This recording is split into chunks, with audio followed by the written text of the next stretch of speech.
Welcome viewers, সবাইকে আমার YouTube চ্যানেলের পক্ষ থেকে স্বাগতম। সো ভিউয়ার্স, আজকের এই এপিসোডে আমি একটা গুরুত্বপূর্ণ বিষয় নিয়ে আলোচনা করে যাচ্ছি। যে বিষয়টি হচ্ছে যে যারা ইন্ডিয়ান ভিসার জন্য পাসপোর্ট জমা করেছিলেন, তো কোনো কারণে সেই পাসপোর্টটি আবার রিটার্ন আপনাদের প্রয়োজন হচ্ছে, হয়তো বা অন্য কোনো কান্ট্রির ভিসা আপনাদের চলে এসেছে, এই জন্য আপনাদের সেই পাসপোর্টটি প্রয়োজন হতে। তো সেই পাসপোর্টটি কিভাবে আপনারা খুবই দ্রুত মাত্র 3 দিনের মধ্যেই আপনারা সেই পাসপোর্টটি আবার ব্যাক পেতে পারেন, যেটা হচ্ছে কিনা ভিসা ছাড়াই আপনাদের পেতে হবে। সেই ক্ষেত্রে কিভাবে সেটি হাতে পাবেন সেই বিষয়টি আজকের এই ভিডিওতে আমি ক্লিয়ার করব।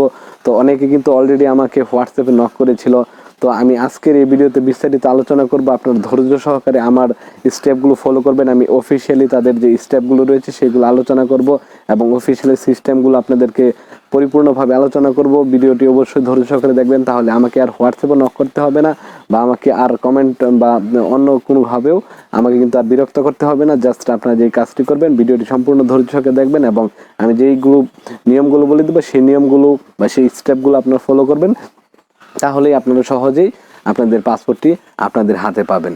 তো চলুন আমি আপনাদেরকে অফিসিয়ালি সিস্টেমটি বর্ণনা করছি।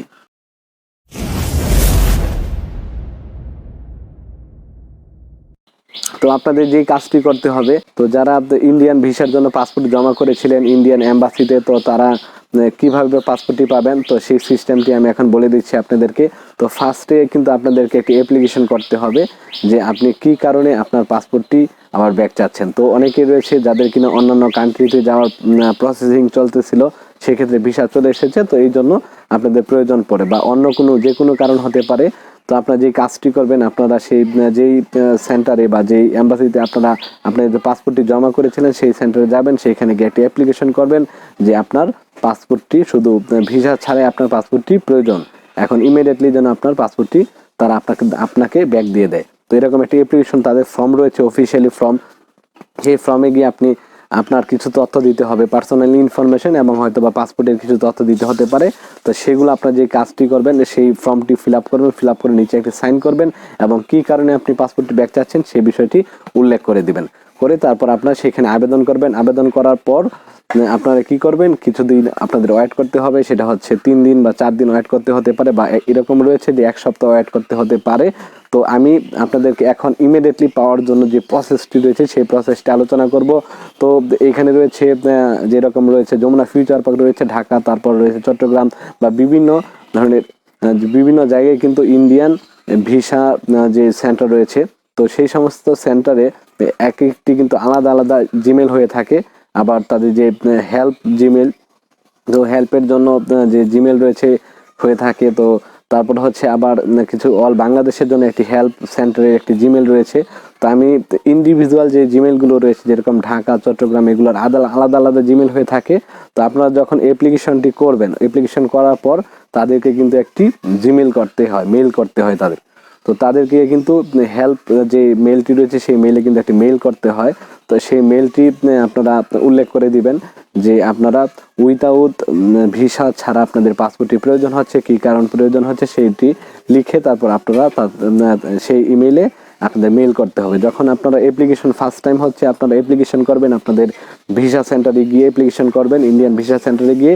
তারপরের স্টেপ হচ্ছে আমি আমার এই ভিডিওর ডেসক্রিপশন বক্সে প্রত্যেকটি জিমেল আমি দিয়ে দিব, যে মেল দিয়ে দিব, যে হেল্প সেন্টারে মেলগুলো রয়েছে প্রত্যেকটি যেরকম ঢাকা, তারপর চট্টগ্রাম আলাদা আলাদা রয়েছে, আলাদা আলাদা দিয়ে দিব, এবং অল বাংলাদেশের জন্য একটি রয়েছে সেটি আমি দিয়ে দিব।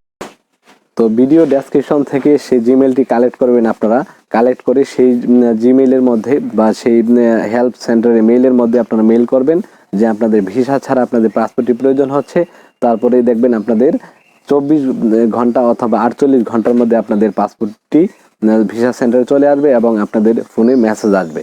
তো যদি আপনাদের 24 ঘন্টা বা 48 ঘন্টার মধ্যে আপনাদের মেসেজ না আসে, সেক্ষেত্রে আপনারা যে কাজটি করবেন, আপনারা যখন অ্যাপ্লিকেশনটি করবেন ভিসা সেন্টারে গিয়ে যখন অ্যাপ্লিকেশন করবেন পাসপোর্টটি পাওয়ার জন্য, সেই ক্ষেত্রে সেইখান থেকে আপনাদের যে সহযোগিতা করার জন্য তাদের অনেক সিকিউরিটি গার্ড রয়েছে। তো আপনারা চেষ্টা করবেন সেইখানে যে গার্ড রয়েছে যে কোনো একজনের নাম্বার নিয়ে আসার জন্য, একটা ফোন নাম্বার নিয়ে আসবেন বা তো পাসপোর্টের জন্য আপনারা যে ডেস্ক থেকে আবেদনটি করবেন সেই আবেদনের হয়তো বা সেই ব্যক্তির ফোন নাম্বারটি আপনি কালেক্ট করে নিতে পারেন, অথবা অন্য যে কোনো একজনের গার্ডের আপনারা কিন্তু অবশ্যই একটি ফোন নাম্বার নিয়ে আসবেন। তো সেটি কেন নিয়ে আসবেন আমি আপনাদেরকে একটু ওপেনলি ভাবে বলে দেবো, আপনারা বোঝার চেষ্টা করবেন। তো আপনারা ফার্স্ট টাইম আবেদন করবেন, তারপর হচ্ছে আমি যে মেলটি দিয়ে দেবো সেই মেইলে আপনারা মেইল করবেন যে আপনারা উইথাউট ভিসা ছাড়া পাসপোর্টটি ব্যাক চাচ্ছেন, ইমিডিয়েটলি একটি প্রয়োজন রয়েছে, সেই কারণটি উল্লেখ করে দিবেন। তারপরেও 48 ঘন্টা বা 24 ঘন্টার মধ্যে যদি আপনাদের মেসেজ না আসে, সর্বোচ্চ 72 ঘন্টা ওয়েট করতে পারেন 3 দিন। তারপর যদি মেসেজ না আসে তাহলে আপনারা সেই যেই গার্ডের নাম্বারটি নিয়ে এসেছিলেন সেই নাম্বারে একটা ফোন দিবেন, ফোন দিয়ে বলবেন, বা যেই ডেস্কে থেকে আবেদন করেছিলেন সেই তার নাম্বারটি নিয়ে আসার চেষ্টা করবেন, তার নাম্বারটি নিয়ে আসবেন এইভাবে বলে যে আমি পরবর্তীতে যদি প্রয়োজন হয় ফোন দিয়ে কিছু জেনে নেব আপনার কাছ থেকে, এরকম বলে আপনার তার নাম্বারটি নিয়ে আসবেন। এবং 3 দিনের মধ্যেও যদি আপনার সেই মেসেজ না আসে এবং আপনার খুবই জরুরি হয়, সেই ক্ষেত্রে আপনারা যেই কাজটি করবেন, যার নাম্বারটি নিয়ে এসেছিলেন তাকে একটা ফোন দেবেন, ফোন দিয়ে আপনার ডিটেলস তথ্যগুলো বলে দিবেন এবং তাকে কিছু খরচ যদি আপনারা দিয়ে দেন 500 বা 1000 টাকা, সেই ক্ষেত্রে সে ইমিডিয়েটলি দেখা যাবে যে 24 ঘন্টার মধ্যেই আপনার সেই যে অ্যাপ্লিকেশনটি সাবমিট করে দিবে এবং আশা করি যে 48 ঘন্টার মধ্যে অবশ্যই মেসেজ চলে আসবে। তো এটি হচ্ছে একটি বাস্তব কাহিনী এবং এটি আমার সাথে শেয়ার করেছিল এখন, এবং এইরকম ভাবে একজন তার পাসপোর্টটি ব্যাক পেয়েছিল, এই জন্য আমি আপনাদেরকে একটু ওপেনলি ভাবে সেই বিষয়টি বলে দিলাম। তো আপনারা এই চেষ্টাটি করবেন, এইভাবে আপনারা ইমিডিয়েটলি আপনাদের পাসপোর্টটি হাতে পেতে পারে।